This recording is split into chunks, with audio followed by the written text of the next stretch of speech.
Shalom, salam sejahtera bagi kita sekalian. Selamat bertemu kembali di channel saya ini.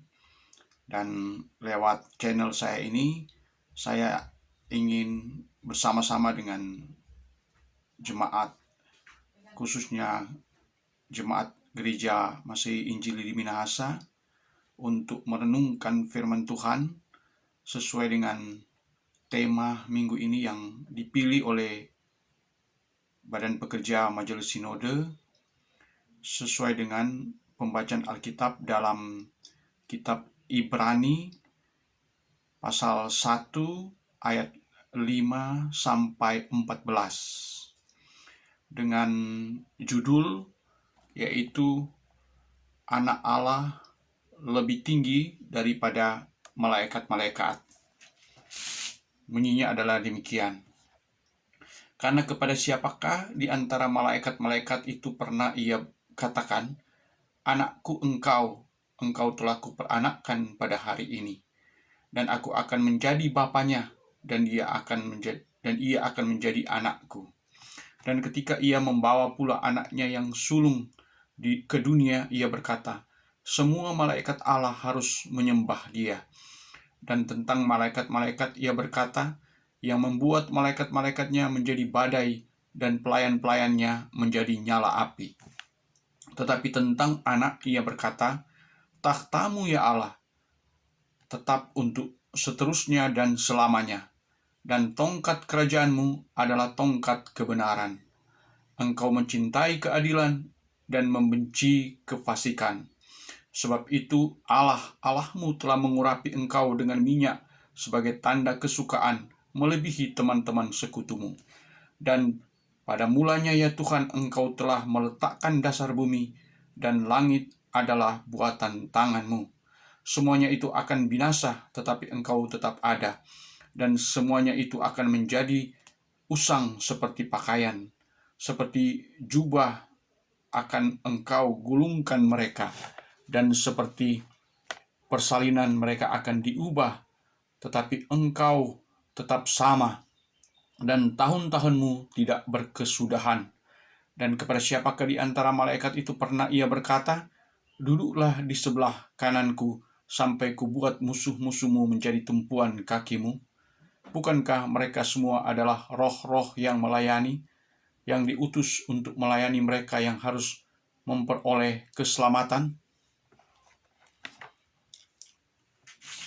Saudara-saudara yang kekasih di dalam Tuhan, kitab Ibrani adalah salah satu kitab dalam Perjanjian Baru yang awalnya kitab Ibrani ini dikelompokkan dalam surat-surat Paulus. Namun dalam perkembangan selanjutnya, dengan melihat isi dan juga kebiasaan Paulus yang selalu menulis namanya sebagai penulis surat, di dalam kitab Ibrani ini tidak terdapat nama Paulus, sehingga banyak ahli-ahli teologi yang mengelompokkan kitab Ibrani ini sebagai surat yang di luar tulisan Paulus. Ada ahli yang menyebutnya kemungkinan adalah Apolos atau juga Barnabas yang menulis surat Ibrani. Dan alamat surat Ibrani ini sendiri ditujukan kepada orang-orang Kristen Yahudi, dan tentu menjadi juga surat bagi semua orang percaya. Apa yang dikatakan dalam firman Tuhan tadi tentang bahwa anak Allah lebih tinggi daripada malaikat-malaikat.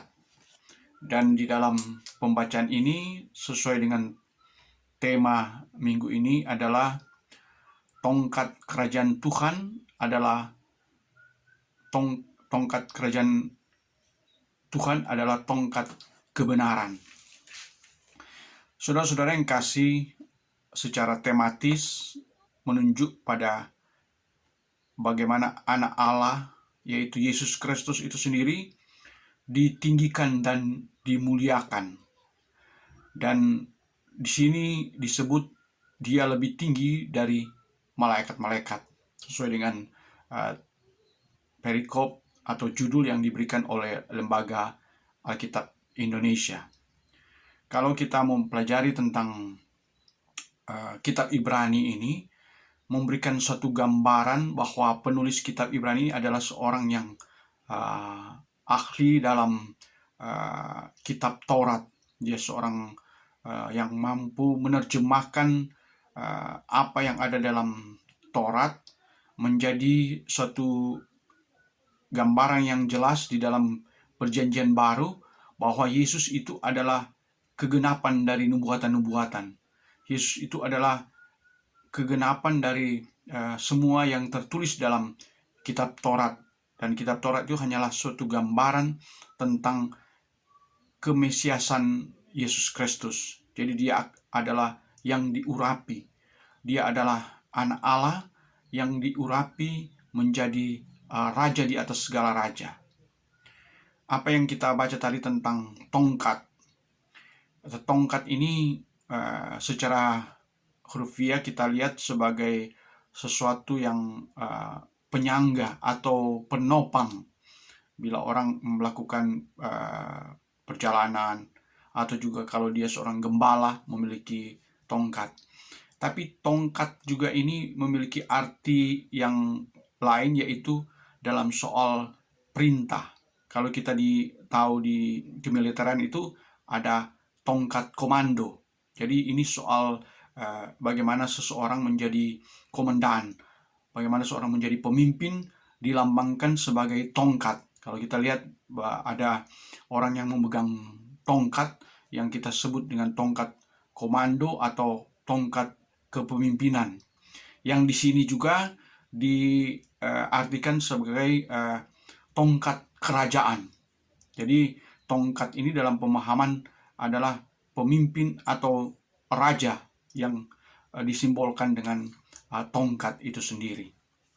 Nah, saudara-saudara, kalau kita tahu bahwa Yesus adalah raja kita, raja kebenaran, raja keadilan. Nah, setiap kerajaan, setiap negara itu biasanya memiliki wilayah kekuasaan, memiliki pemerintahan, memiliki raja atau pemimpin negara, dan juga memiliki penduduk. Nah, di dalam kerajaan yang digambarkan di sini adalah kerajaan Allah, kerajaan Tuhan itu wilayahnya sangat luas. Dan juga kerajaan Allah itu disebut kerajaan di dunia dan kerajaan di sorga. Jadi Yesus sebagai raja di atas segala raja memiliki wilayah yang sangat luas, wilayah pemerintahannya, yaitu di dunia dan di sorga. Kemudian juga dia memiliki umat, memiliki penduduk, memiliki pengikutnya, di mana kita semua yang percaya kepada dia adalah warga kerajaan Allah. Jadi kalau kita sebagai warga kerajaan Allah menjalankan perintah-perintah Yesus sebagai raja, maka di situ kita akan mendapatkan damai sejahtera, karena yang memerintah kita adalah raja yang adil dan benar. Begitu juga dalam kehidupan kita sehari-hari.